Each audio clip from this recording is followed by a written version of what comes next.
Today on the Matt Walsh Show, we've heard about Disney's not-so-secret gay agenda. Well, now thanks to James O'Keefe, we know more about their not-so-secret anti-white agenda. We'll talk about that. Also, MSNBC talking heads do their best to explain why classrooms should have pride flags but should not have the Ten Commandments. Their argument is more revealing than they wanted it to be. And can racism cause cancer? That was the premise of an episode of an NBC medical drama. It was not satire, not intentionally anyway. We'll talk about all that and more today on the Matt Walsh Show.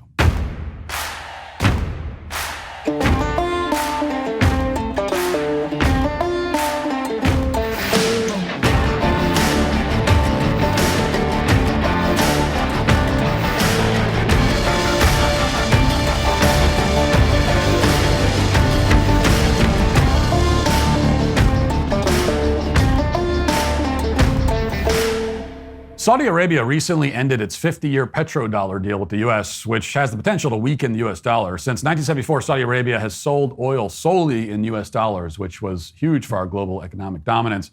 Now they want other options, and if there's less demand for the U.S. dollar, what happens to its value? It's for reasons like this that I feel it's important to diversify some of your savings into gold, and you can do that with the help of Birch Gold. For over 20 years, Birch Gold Group has helped tens of thousands of Americans to protect their savings by converting an IRA or 401k into an IRA in physical gold. To learn more, text Walsh to 989898 and claim your free, no-obligation info kit on gold. Birch Gold has earned my trust with their education-first approach, as well as the trust of thousands of happy customers. Also, they understand that navigating financial decisions can be scary. That's why their dedicated in-house IRA department is there to guide you every step of the way. Protect your savings with gold. Text Walsh to 989898 to talk to one of Birch Gold's experts and claim your free info kit today. Text Walsh to 989898. That's Walsh to 989898. If you've been watching any significant amount of Disney content over the past few years, there's a question that's probably crossed your mind at some point as you gaze upon the two lesbian mothers in the kids show Young Jedi Adventures, or the non-binary Jedi in Tales of the Empire, or the gay kisses in Lightyear and Rise of Skywalker, or the communist lesbian witches in The Acolyte, or the prominent trans character in Baymax, or the non-binary Lake character in Elemental, or the gay moment in Endgame, or the purple gay Cyclops police officer in Onward, or the first ever biracial gay cartoon character in Strange World. You may have caught yourself thinking, what the hell is going on inside the company if this is what they're producing as entertainment for the millions of people in the audience? How dysfunctional are the inner workings of Disney exactly if they're so fixated on sexuality and race that they have to ram so-called marginalized identities into every orifice of their streaming and film shows? What would it be like to actually work at a place like this, you may ask yourself? We don't have to ask those questions anymore, though, because yesterday, James O'Keefe, formerly the head of Project Veritas and now the CEO of OMG Media, provided an exclusive window into the inner workings of Disney. One of O'Keefe's undercover operatives recorded an intimate conversation with a senior vice president at the company named Michael Gardino. And it's simultaneously an incredibly shocking piece of footage in some ways, as well as at the same time, everything you'd expect it to be. In this clip, Gardino appears to admit on multiple occasions that Disney discriminates against job applicants on the basis of their skin color and their gender. According to Gardino, the company will look at a white man and decide, because of immutable characteristics that he can't control, that he is disqualified from employment. In fact, on at least one occasion, this executive says that Disney higher-ups disqualified a half-black applicant because he didn't look black enough. Now, I'll provide the usual disclaimer that, of course, I haven't personally seen all of O'Keefe's unedited footage, but here's some of what O'Keefe aired. Watch. Certainly, there have been times where, there's no way we're hiring a white male person. Just kind of unspoken. There are times when it's spoken, but how would they say it? There's no way we're hiring a white male person. According to these videotapes, Disney blatantly discriminates against white men in particular.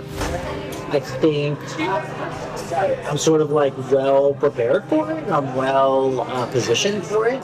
But as far as Disney's concerned, I'm a white male. That's not who they're looking to promote at the moment. I've been at the company 11 years now, so I have friends in HR and I have friends in those divisions, and they're like, look, nobody else is going to tell you this, Mike, but they're not considering any white males for this job. They're just not. got who they wanted. They even passed over a qualified half-black person for a promotion because they didn't look black enough. We wanted to hire somebody in the department a few years ago now, who was half black, but didn't appear half black. And there was a creative executive who was like, "We're not that's not what's wrong." They wanted somebody in meetings who would appear a certain way, and he wasn't gonna bring that to the meeting. I mean, it kind of feels like we're, at some point there's going to be a lawsuit. That's kind of how it feels. Now, when civil rights laws were first passed, laws that mandated that businesses stop discriminating on the basis of race, there were quite a few businesses in this country that had to close. In some cases, the owner simply didn't want to serve black customers or hire black employees.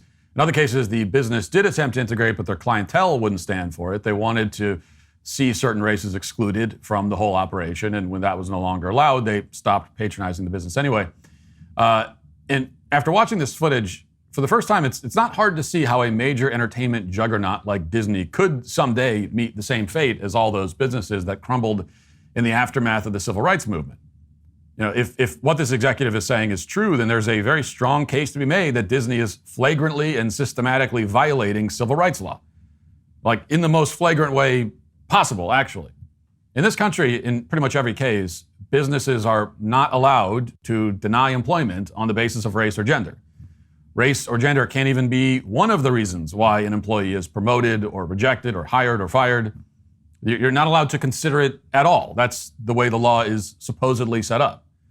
And Michael Gardino appears to realize that, which is why he says on the tape that Disney is likely to face a massive lawsuit in the near future. Now, will the law actually be enforced against Disney? Well, that remains to be seen. We all know that, for the most part, the civil rights law works in one direction. It's rare, though certainly not unheard of, for white plaintiffs to successfully sue for workplace discrimination. But in this case, there's a Disney executive saying explicitly on tape that, in his estimation, the company discriminates on the basis of race and gender. And as of now, the only response from Disney has been that Michael Gardino has taken down his LinkedIn page. But other than that, they haven't said anything. They haven't put out any kind of explanation or statement one way or another about the fact that one of their senior executives says that the company is systematically discriminating against white people. Of course, from internal Disney footage previously released by Chris Rufo, we know that Disney executives generally want to advance a culture of racial equity and so on. So it's not exactly a stretch to assume that they're on board with this at the highest levels of the company. This is a very big problem for Disney. It only gets worse when you look closely at the content that they're putting out lately. It certainly seems to back up everything that the executive is saying, which is that Disney is a weirdly race-obsessed and anti-white corporation. Now, when I last spoke about Disney's brand collapse a few weeks ago, I hadn't seen any footage from this latest disaster of a show called The Acolyte because it wasn't available yet. But now that the show is out and several episodes are available on demand, there really is no way of sugarcoating this. Disney has produced a show that's so bad in every way that it's just totally unwatchable. It has a 14% audience score on Rotten Tomatoes, for the same reason that it has an 85% critic score.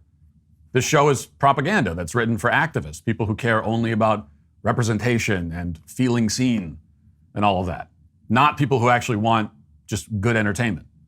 I'm not going to go through a ton of the scenes from this show because several other YouTube channels have already done that.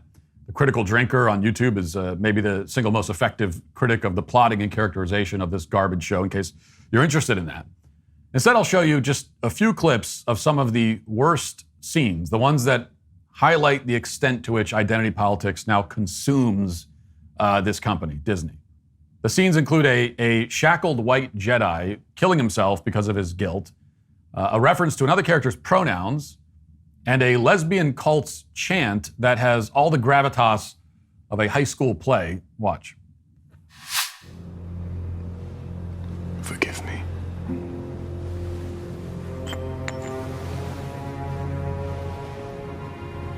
We thought we were doing the right thing.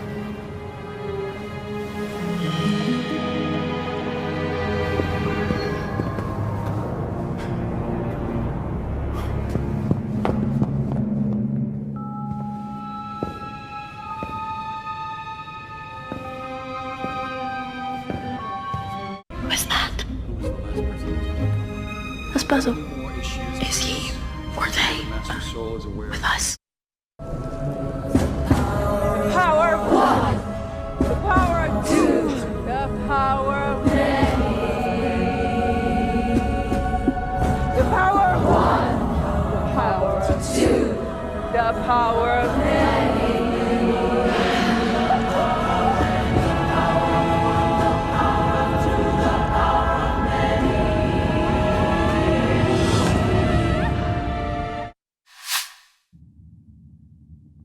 Now, I'll admit that I'm not up to speed really on my Star Wars lore. I'm not exactly an expert on the canon, as they say, but as I understand it, this stuff is not exactly consistent with the original vision for Star Wars. Basically, the Acolyte advances the idea that lesbian space witches are capable of conceiving a child with dark magic. But previously in Star Wars canon, Anakin, who eventually becomes Darth Vader, was immaculately born through the Force, which is a fact about Star Wars mythology that I just learned as I was preparing this monologue.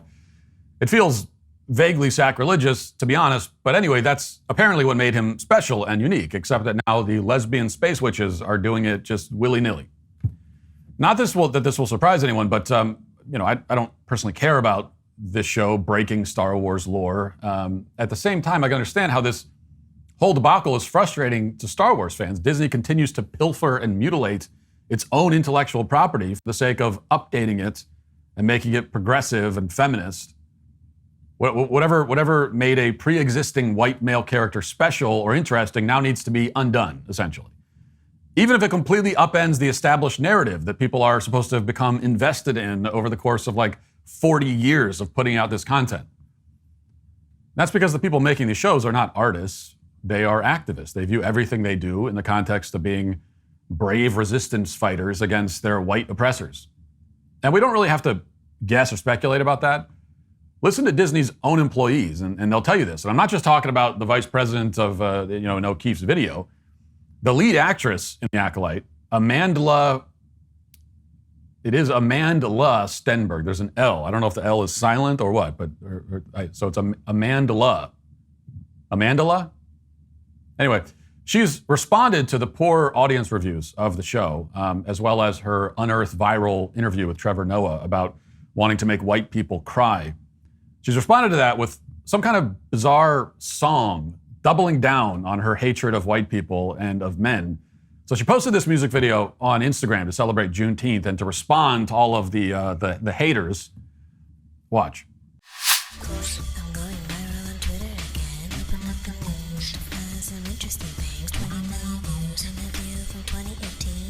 Trevor the King. When I was a teen, I was running from city to speak on the story, you know the one. Police murder like a black boy. Yeah, my people cried in the theaters, trying to release it. White people cried they could see us as human beings. Trevor asked what I want the people to know. I said white people crying, what's the goal? If they could take one thing, what would it be? I say empathy. Oh, that's why they mad at me. They splice lines, make hate, they recognize, make it look like the same propaganda they spew. Cause they conflate our pain with violence and try to weaponize everything that we do. The desperation of oppressors is rising, and now they holding on to any old thing they can use. If you rely upon misinformation, and that tells me you afraid of it. If you could somehow get past just how truly god-awful the song is, just from an artistic perspective, I mean, it's really, really, really bad. But the message is even worse. This wealthy, famous actress is the victim, she says, and you, the audience member who just wants to watch, a good Star Wars show, is the oppressor because you're downvoting her on Rotten Tomatoes. She wrote a diss track responding to people who gave her bad reviews. So she won't F with your discourse and your misinformation. But it's not misinformation. And to demonstrate that, it's worth analyzing what Steinberg, whatever, says about her interview with Trevor Noah. She claims in the music video that her Trevor Noah interview is being taken out of context. She said that she just really wants white people to feel the same empathy that other audience members are feeling. That's all she was trying to express. Of course, already she's saying that white people, solely by virtue of their skin color, lack empathy. And yes, that's an explicitly anti-white statement and sentiment, obviously. But if you put that aside for a second, and you watch a longer clip of her interview, you'll see that she's not even really upset that white people supposedly lack empathy. Instead, she's actually upset that they don't buy the media's false narrative about black victimhood. Watch. A young girl played by yourself who is friends with a young boy who gets shot at a police stop. A story that we're all too familiar with. And that's just really the beginning of the story. So it's based on this book by Angie Thomas, which is incredible, and I highly suggest that you read it if you haven't. But it's supposed to be a tool of empathy. So oftentimes we see these events portrayed on the news and in media, but usually they're misconstrued or they're at least postulated so that they don't fully humanize the people of color who are killed and affected by these events. And so that's what this is supposed to be a tool to do. It's supposed to ground it in a personal narrative, and hopefully people will have a sense of empathy because of that. And so far, it's been really successful. We have a lot of white people crying after, which is great. When you were filming the scene that we commonly refer to as the talk, yeah, it's a really interesting scene in the movie where, you know, you have your character's dad talking to the family repeatedly through their lives saying, this is how you conduct yourself around police. This is always going to be a life-altering experience if you handle it the wrong way. Yeah. You look at that story and you look at that scenario, there is a pain that comes with what happened. And there are often people who say, well, if you conduct yourself the right way, it won't happen. But unfortunately, that's not the truth. Right. Yeah, I mean, it's tragic because we rob black children of their ability to be children. You know, they have to be so careful about the way in which they act and present themselves from such an early age because they even understand that they are not afforded childhood in the way that, you know, their white counterparts are. Right. Looking at the film, looking at the response that it's gotten, what would you say your greatest hope and success would have been beyond the white people crying? When people watch The Hate U Give, what do you want them to walk away with? Because I know everyone has a slightly different feeling. Well, I mean, white people crying actually was the goal. It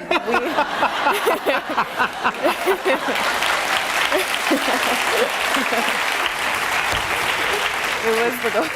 Well, you know what? We wanted to make sure that, you know, those who, you know, have been affected by the way in which the media misconstrues these events actually have a real sense of empathy and are able to place themselves into the shoes of our communities and understand that these are not just news events, these are happening to real people. So we hear about the talk again. I always love that when we hear this from the race hustlers, that black families have to have the talk about police, which this is always painted as this dramatic, really traumatizing thing when you have to sit your kids down and just explain to them that they should be respectful to police officers if they're ever stopped by the cops. I mean, I had the same. My dad gave me the same talk when I first started driving. I thought that's like what all parents do. That like, well, if you get pulled over, just yes officer, no officer, be polite, don't fight with them, don't argue. So I got the same talk, but I don't recall that moment. Oh, when my dad sat me down and gave me the talk about it, I haven't forgotten that moment. My innocence was robbed from me. That's just like, that's called being a good parent, actually. So anyway, in context, this footage is actually a lot more damning than the short viral clip where she says that she wants to see white people crying. What Stenberg is saying is that white people need to accept the media narrative that black people are murdered by police all the time, even when they do nothing wrong. And even when black people do everything right at traffic stops, they're gunned down by all those white supremacist police officers. That's what she's saying. Now, in order to think that, you'd have to be completely ignorant of the statistics on police use of force, as well as wildly misinformed about the handful of high-profile incidents where the police have actually shot black suspects during traffic stops. But according to Stenberg, unless you agree with her on this point, as false as it is, then you lack empathy, like so many other vile white people who do not have empathy. So this is apparently the only response we're going to get from Disney and the media about the disaster that is Acolyte or their race-obsessed company culture. They're just going to continue to attack their own fans for being racist and ignorant and misogynistic. And they have some support in the media for that position. A black supremacist website called The Root, for example, just published an article blaming the low audience score on racism and misogyny. Kathleen Kennedy at Lucasfilm has already said that fans are misogynists. And now the lead actress is saying that she's oppressed by all these horrible bigots who misunderstood her when she said that she wants all white people to cry. In reality, all she's really proven with the song is that her artistic mediocrity extends into multiple mediums. That's if she's proven anything, it's that. And to be clear, the only person that Amandla Stenberg has to blame is herself. She's the one who read these idiotic scripts with the fires burning in space and the emasculated Jedi and the space lesbians. And she decided to appear in this thing. And she's the one who decided to give this interview where she acted like a child and talking about, about how gay Star Wars is. I played the clip before, but it's worth repeating it and playing it again because future business school classes will study this footage to learn how quickly a brand can destroy itself. So let's watch this again. Here it is. I want to ask you both because this is, I would say, arguably the gayest Star Wars, I think, by a considerable margin. And are you excited about that? Are you Not bracing the gayest yourself? Star Wars. Not the. It's pretty gay, let's be honest. Leslie, how do you feel? Am I gay? Yes. Well, no, I know Yeah. you are gay, but I'm asking, are you excited about putting this, this is going to be a talking point? Is it going to be a talking point? I'm sure so. Because nerds are gay. Well, some nerds are very not gay and are very threatened by gay Well, that's stuff. true. But Yeah. in my world, nerds are gay. Was this the fun element of No, I don't think so. And yet people have told me that it's the gayest Star Wars, and I frankly. You're offended? Into it. No.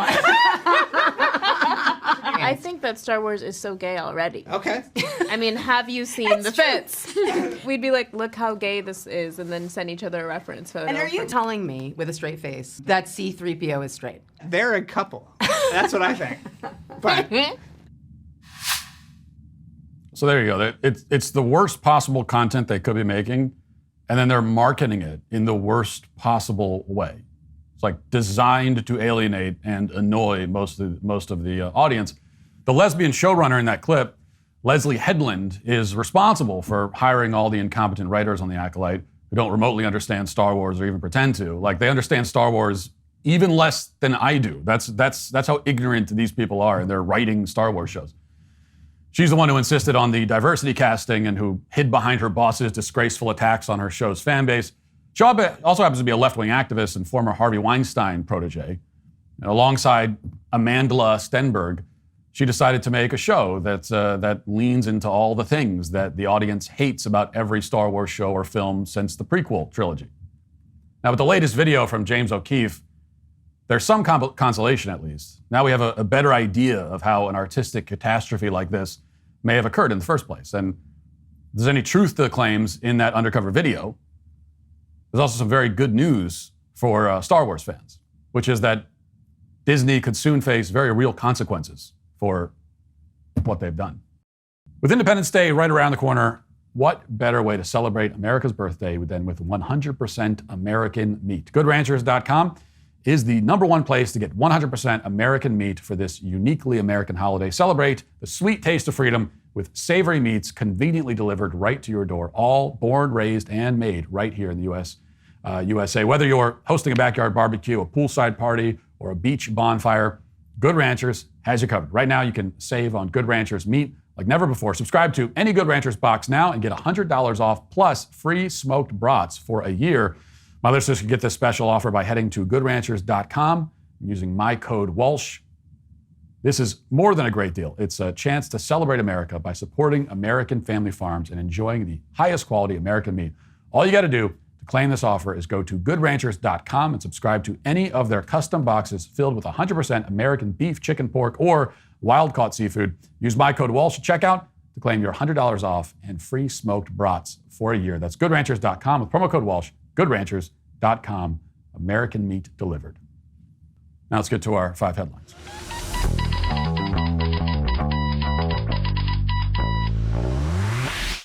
All right, we talked yesterday about the state of Louisiana and its new law mandating that a copy of the 10 Commandments be displayed in classrooms across the state. It's a great law, totally constitutional law. It can only have a positive effect on the educational environment for kids in the state, which of course is why the left opposes it.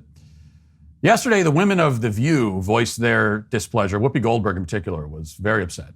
She was very, very displeased, extremely worried about it, terrified at the prospect of children seeing the 10 Commandments and being exposed to such provocative ideas as don't murder people and don't steal, and be respectful to your parents. Those kinds of things. You just don't want kids to be exposed to that.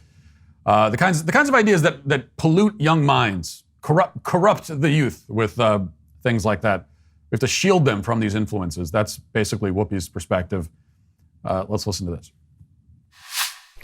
You're telling me you're concerned about children learning things.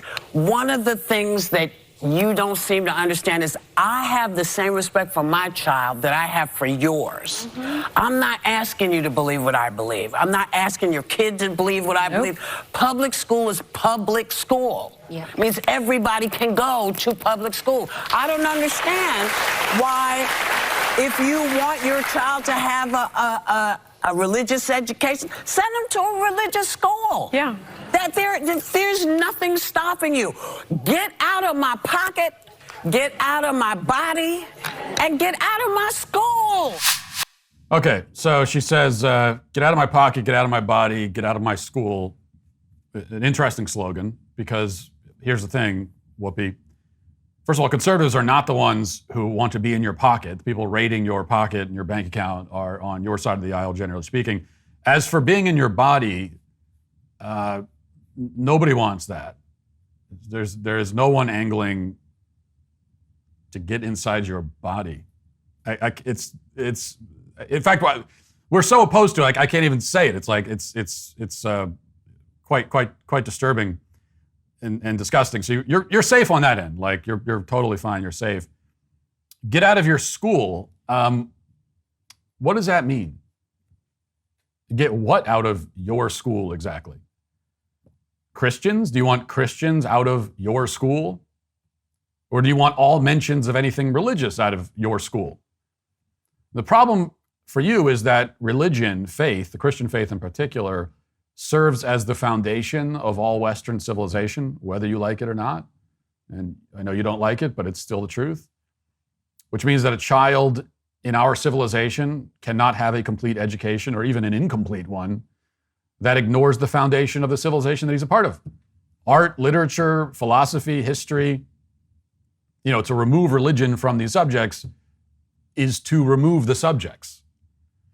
Joy Reid, also over on MSNBC, also struggles with this concept. This was kind of an interesting exchange about this Ten Commandments law. Let's listen to this. Yeah, and it is ironic to me that these are the same people who will make the argument that a pride flag in a classroom is indoctrination, but they don't think the Ten Commandments is indoctrination. I see some irony there. Yes, indeed. I was just on a conservative talk show where they made that exact argument. And there is no separation of flags in state. There is no separation of sexuality in state. There's a separation of church and state. That's and it protects religious freedom for all of us. Yeah, absolutely. And I hate to break it to folks, but Moses was not a Christian. That religion did not exist. He was Jewish. And so it's the Torah that you want to be displaying if that's where you want to go with this. But that's not supposed to be in school either. You're supposed to learn to read.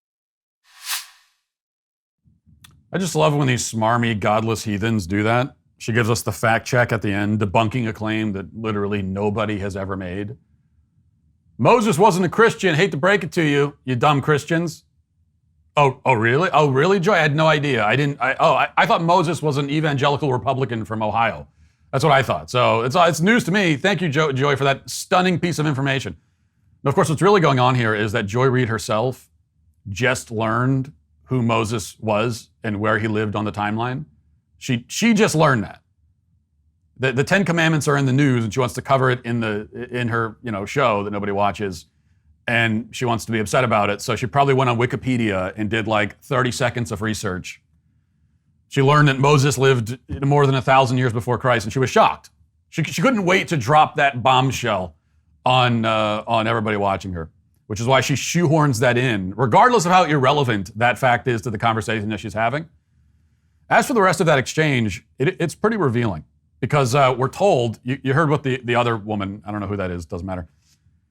She says that there's no separation of sexuality and state, but there is a separation of church and state.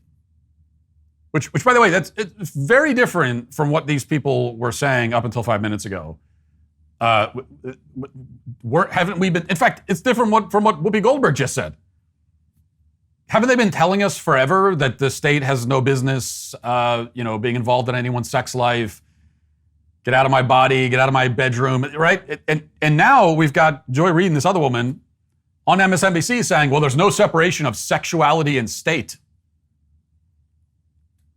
Now, here's the issue. The separation of church and state is not a constitutional concept. It's not in the Constitution. It's not in any founding document.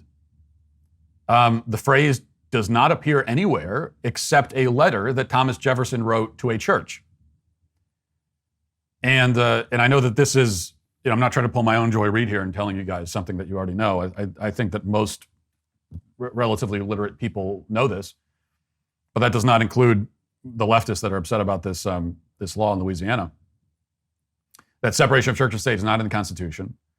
And that, in fact, when Thomas Jefferson used the phrase, what he was worried about was not the corrosive effect of religion on the government, but rather the other way around. He was worried about what the government would do, how the government would affect the church.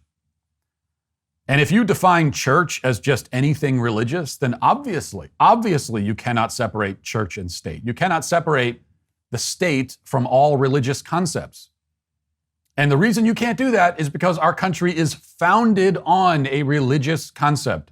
The idea that human beings are endowed by the Creator with unalienable rights is a purely religious claim. Purely. It is pure religious dogma.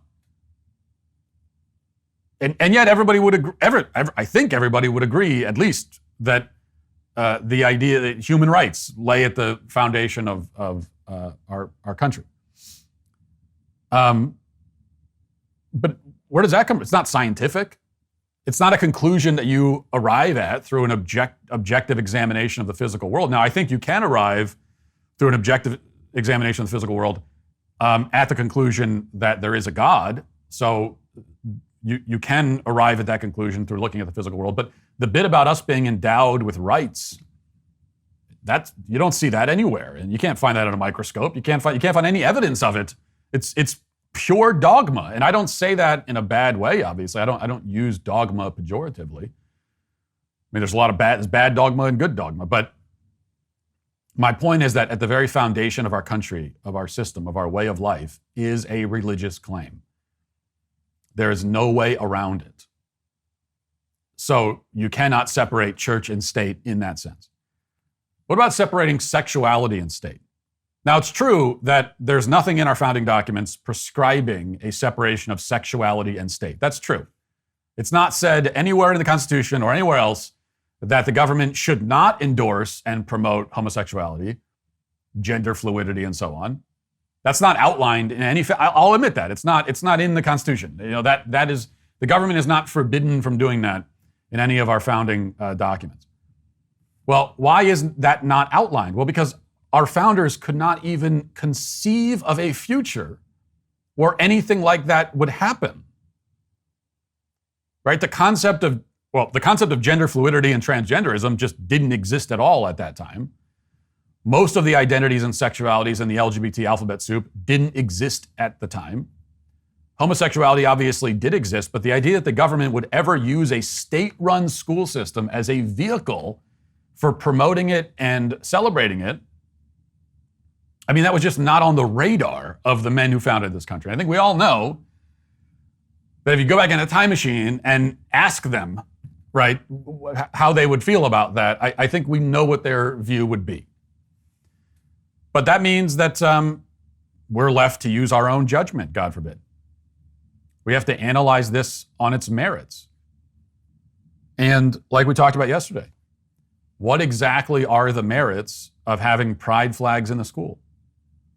Of teaching kids about LGBT tolerance and so on at school? I can easily describe it. Many people who have defended this law in Louisiana have quite easily and simply outlined, whether you agree or not, we can at least tell you what the merits are. Like, what is the benefit of having the Ten Commandments in the school? We can tell you. They serve as the foundation of our civilization and our way of life. That's a pretty big deal. It's a matter of basic literacy, of basic historical knowledge to know this. The Ten Commandments also lay out very clear and basic moral principles, most of which most people would not disagree with, at least not publicly. So, there's a moral interest, there's a historical interest, an educational interest. What about the pride flag? What are the merits of that from an educational standpoint? There are no merits to it. What basic and clear moral principles does the pride flag represent? Now, its advocates would claim that it represents all kinds of moral principles, but certainly not clear ones.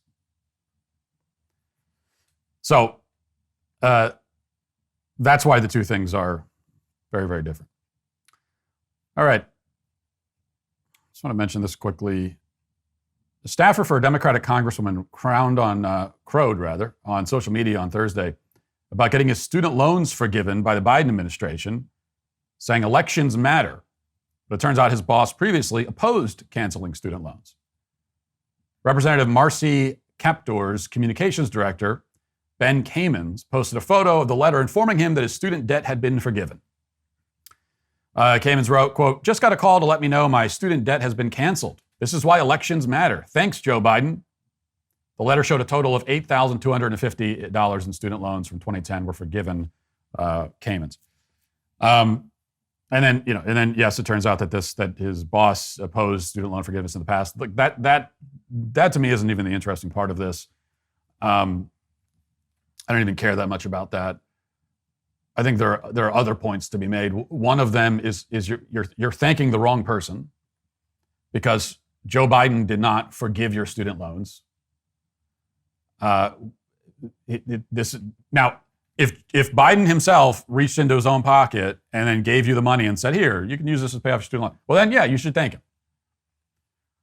But no, who you should be thanking are the just taxpayers, many of whom are in a lower income bracket than you, who had their money stolen to pay off your student loans. Like, that's who you should be thanking.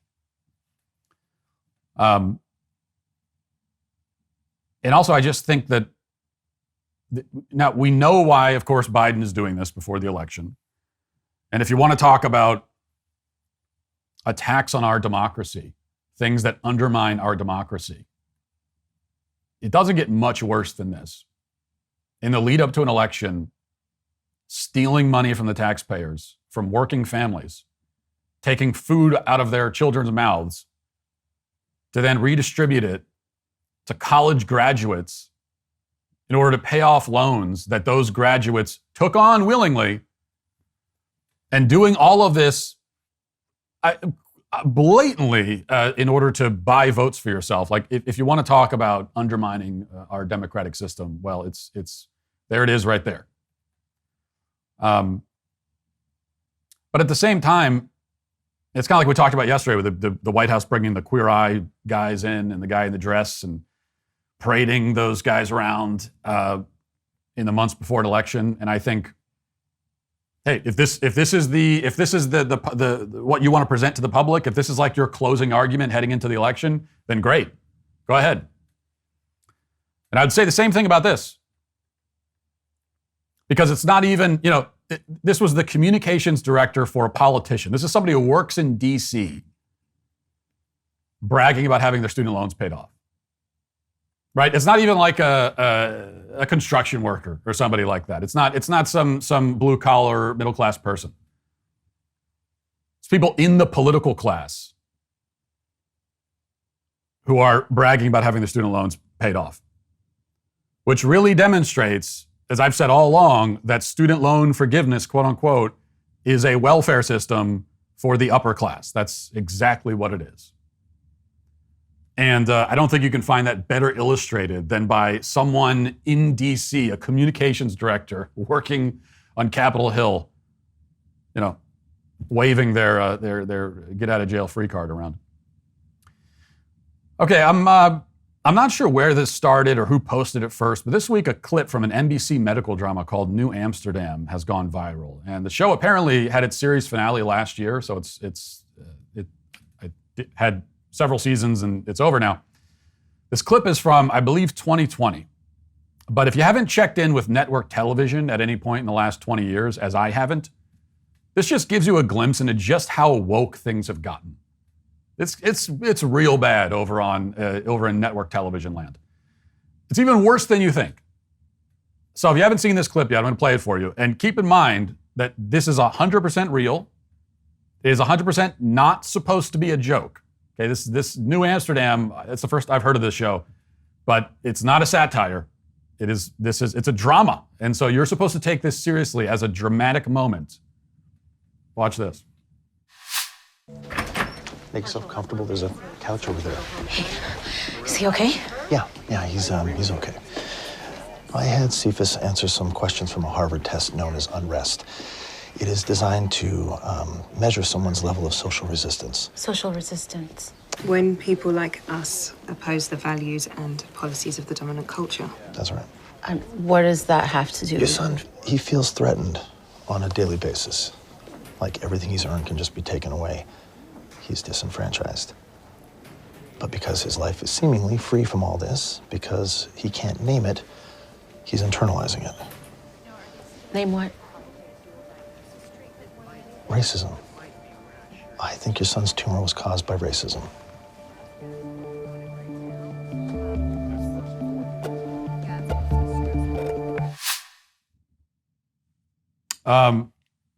So where to even begin here? Well, let's start with the positive. I'll start with the positive here. And I don't think enough people, everyone is making fun of this clip and having a great time with it, as well they should.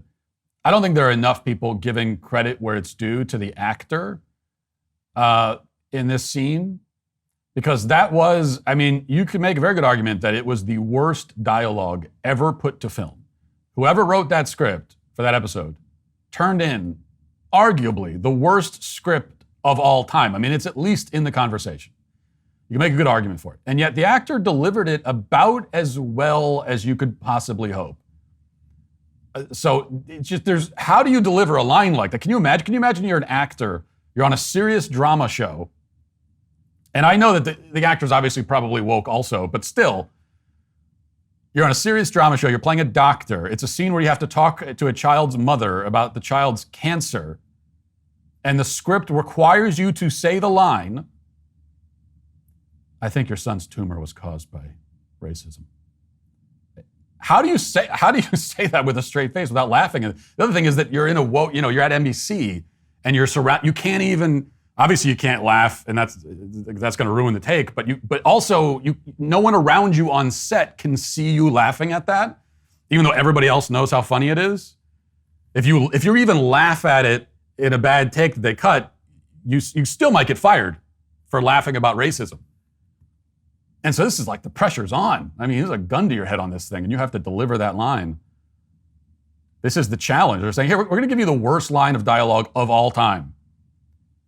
And you have to deliver it well. If you don't, you're a racist.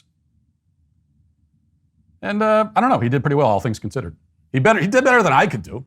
I'm not an actor, but ma'am, your son's tumor was caused by racism. I can't, I don't know. How do you deliver that line? I don't know. You got to take an acting class for that. But notice something else. Everyone's so hung up on the racism causing cancer thing that they're ignoring the first part of that scene. And the whole first part is the doctor explaining that her son actually isn't experiencing any persecution, any oppression, any pushback for his race at all in real life. Yet he still feels like he is. It's internalized, right? That's what they say, internalized racism, internalized oppression.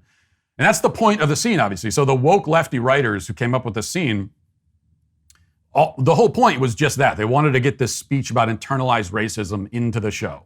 But it's a medical drama, so they had to link it to a medical issue somehow.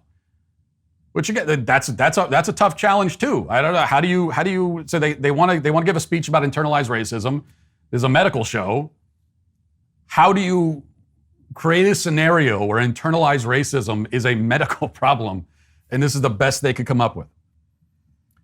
And that was the real point, though, was to explain that even if it doesn't appear that a racial minority is oppressed, even if they aren't experiencing any visible oppression, they are still oppressed. Because it's internal, you say. It's all internalized. And that's just as real as anything happening externally.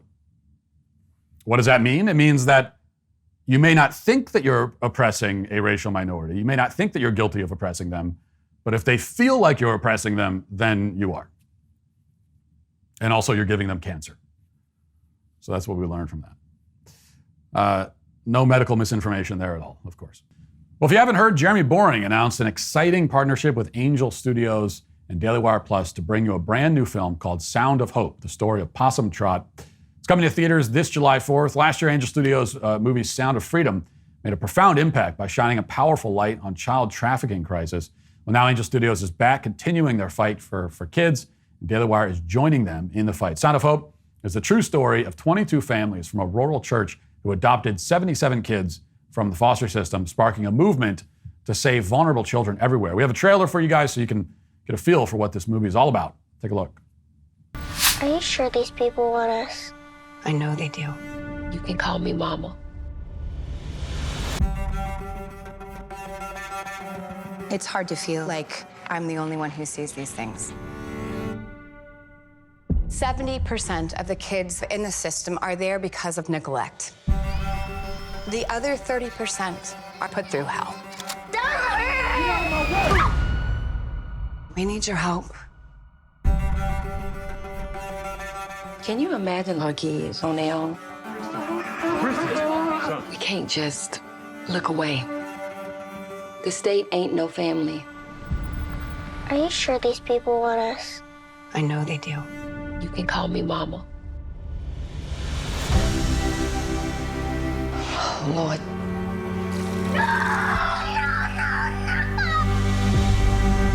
If we can't wrap our arms around the most vulnerable, then what do we have? Noise! And the children can't take the noise anymore. This is something that we must do. 22 families want to adopt. Whole town wants kids now. That's about right. What's happening with Possum Trot could mean a huge change for the system. We want the ones that nobody else wants. Who hurt you, baby? I'm not giving up on you. You can't give up on me either. What we gonna do? Everybody's falling apart. I'm doing the best I can. The real world hits hard. I don't want to be here. I can't give him back. We gotta work on this together.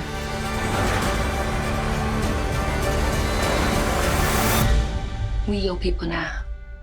And love never gives up.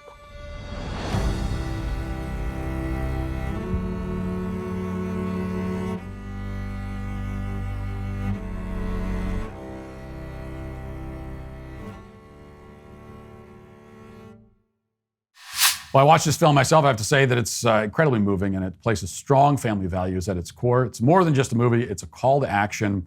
Right now, there are over 100,000 children in foster care that need homes, and they need our help to get there. Raising awareness is how you can help today. The best way to do that is by seeing Sound of Hope in theaters. This is exactly how we start a movement to change culture. Sound of Hope is coming to theaters July 4th, and tickets are on sale now. You can get showtimes at angel.com/Matt. Now let's get to our daily cancellation.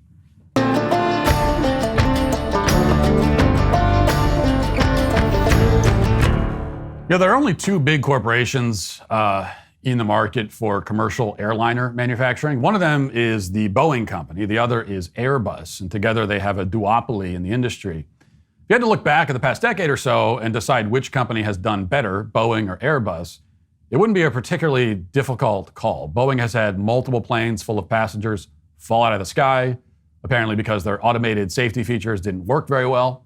And just the past year, they've also had a door fly off mid-flight on a Boeing 737 over Portland, a wheel fly off of a Boeing 757 while it was preparing to take off in Atlanta, they had a tire fly off of a Boeing 777 over San Francisco, damaging several vehicles in a nearby parking lot. So there's like pieces falling off all over the place. Airbus, meanwhile, certainly hasn't been immune from disasters, but things have generally gone a lot better. Their most high-profile crash of the past 2 decades, Air France Flight 447, was caused by pilot error, not anything having to do with the manufacturing of the airplane. And that could be why Boeing stock is down more than 50% over the past 5 years, while Airbus is up nearly 15%. Based on this information, if you had to guess, what would you estimate the CEO of Boeing makes? Would you estimate that he's taking home more or less than the CEO of Airbus, or about the same? As it turns out, the CEO of Airbus, who's had the job for several years, makes around $4 million in total compensation.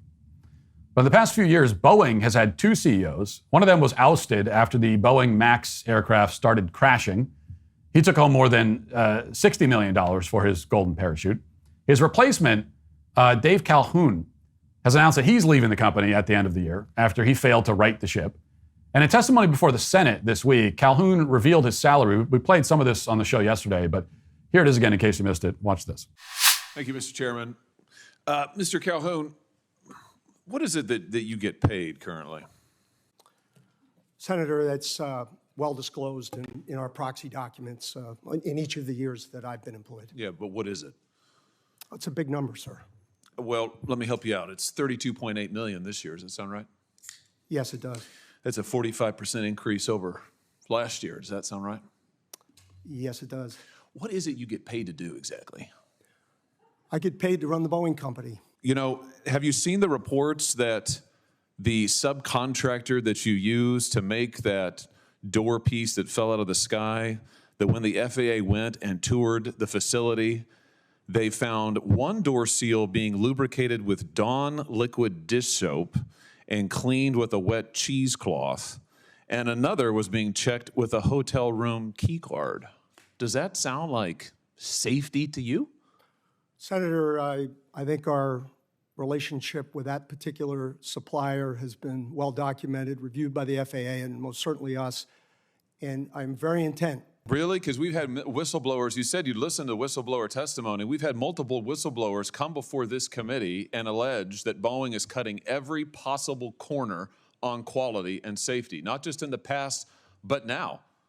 They've alleged that you've eliminated safety inspections, that there are fewer in quality and there are fewer inspectors doing quality inspections out there. They've alleged that when they raised quality issues and concerns, they were reassigned, they were retaliated against, they were physically threatened. So he's paid several times what the CEO of his major rival is paid, and he's getting all that money to oversee a company where the doors are falling off mid-flight, and the whistleblowers, at least the ones who aren't dropping dead, are flagging all kinds of serious compliance issues internally. This is the kind of discrepancy that suggests that there are some very serious issues with the incentives and how the incentives work in the airline industry. The executives who ensure safety should be rewarded, not the ones who are obviously doing a very terrible job. This kind of thing matters because there's a constant stream of near catastrophes that are taking place in aviation. It's been a while since we've talked about this, so I'll run down a couple of them very, very quickly now. This is far from an exhaustive list. So just the past 3 months, there were 2 near collisions at Reagan Airport in Washington, D.C. And in one instance, a plane was cleared to taxi across a runway where another plane was taking off. And in another incident, one plane was cleared for takeoff while another plane was cleared to land on an intersecting runway, which is not how you want these things to work generally. Watch. Blue Street 5226, left turn at November behind Embraer, ground point 7. Left turn November behind Embraer, ground point 7, Blue Street 5226. Stop. Southwest 2937, stop. We stopped. We were cleared to cross runway 4. And we're stopped, JetBlue 1554. JetBlue 1554, do you have room to get around the Southwest or even double back onto runway 4 full length? Looks like we can make a left on Alpha, JetBlue 1554. Thank you, sir. JetBlue 1554, left Alpha, back to Zulu, short of runway 4, and advise ready. Okay, left on Alpha, Zulu, short of runway 4. We'll let you know, JetBlue 1554. So that is 2 incidents at the same airport within a month. Each one could have cost hundreds of people their lives, and that's just one airport. It's an airport that I think I'm taking off from tomorrow, so that's a little disturbing. Anyway, a couple of months ago, there was also a near catastrophe at JFK Airport where multiple planes crossed a runway while a jetliner was preparing to take off.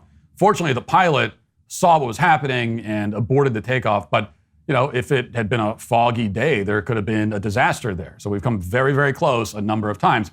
Given the unfolding nightmare in the aviation industry, you might hope that that trade groups in the industry would be doing everything they can to prioritize safety, given like what's going on and given what this all seems to be leading to.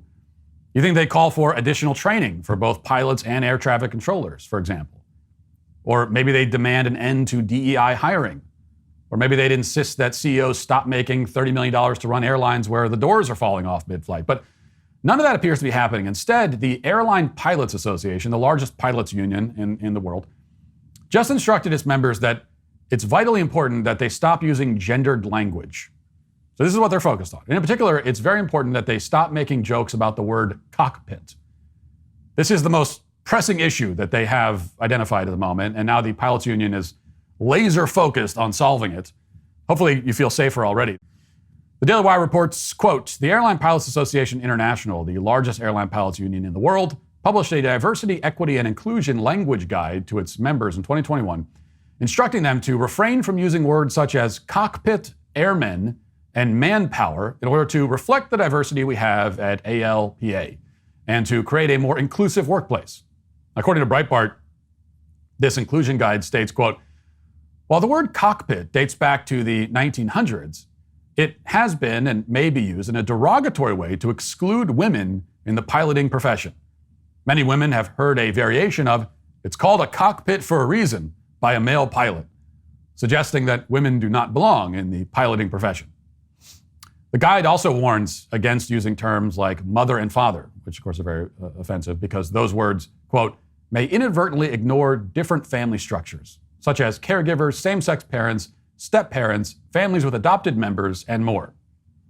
Fox News reached out to the union, apparently, to determine if this could all possibly be real. The union responded by stating that, quote, there are real threats to aviation safety, like efforts to replace pilots with automation or lower training and experience standards, but opening the doors of opportunity to ensure we have a robust supply of qualified aviators isn't one of them. In other words, they're suggesting that this robust supply of qualified aviators consists of applicants who would be turned off from a career in flying if they heard the words mother or father or cockpits. This is the kind of emotionally fragile individual they're looking to hire, apparently. And even as they admit that, they're claiming that it's going to make flying a lot safer somehow.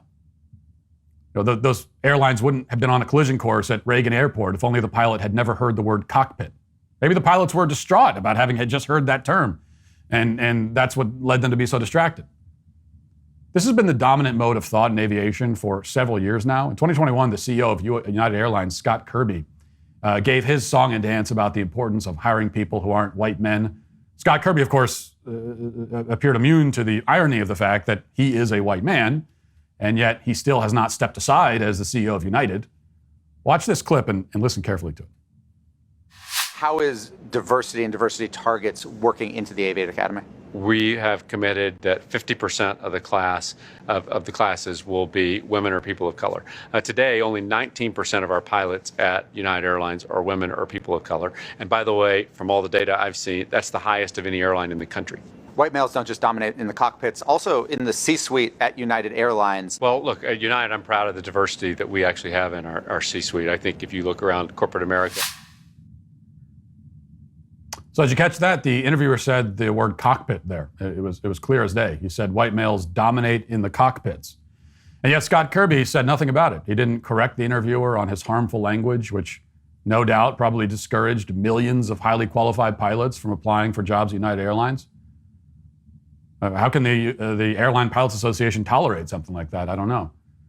Of course, this is all such a waste of time. I've said many times that we are careening towards a major airline catastrophe. And all the while, the people who are supposed to prevent that catastrophe are making complete fools out of themselves. They probably know that if a disaster does occur, you know, they'll walk away with $30 million golden parachutes too. So that gives them some comfort, I suppose. That's apparently their only real concern, not the safety of the public. And that's why the Airline Pilots Association and its effort to ban words like cockpit and mother and father is today canceled. That'll do it for the show today and this week. Talk to you on Monday. Have a great weekend. Godspeed.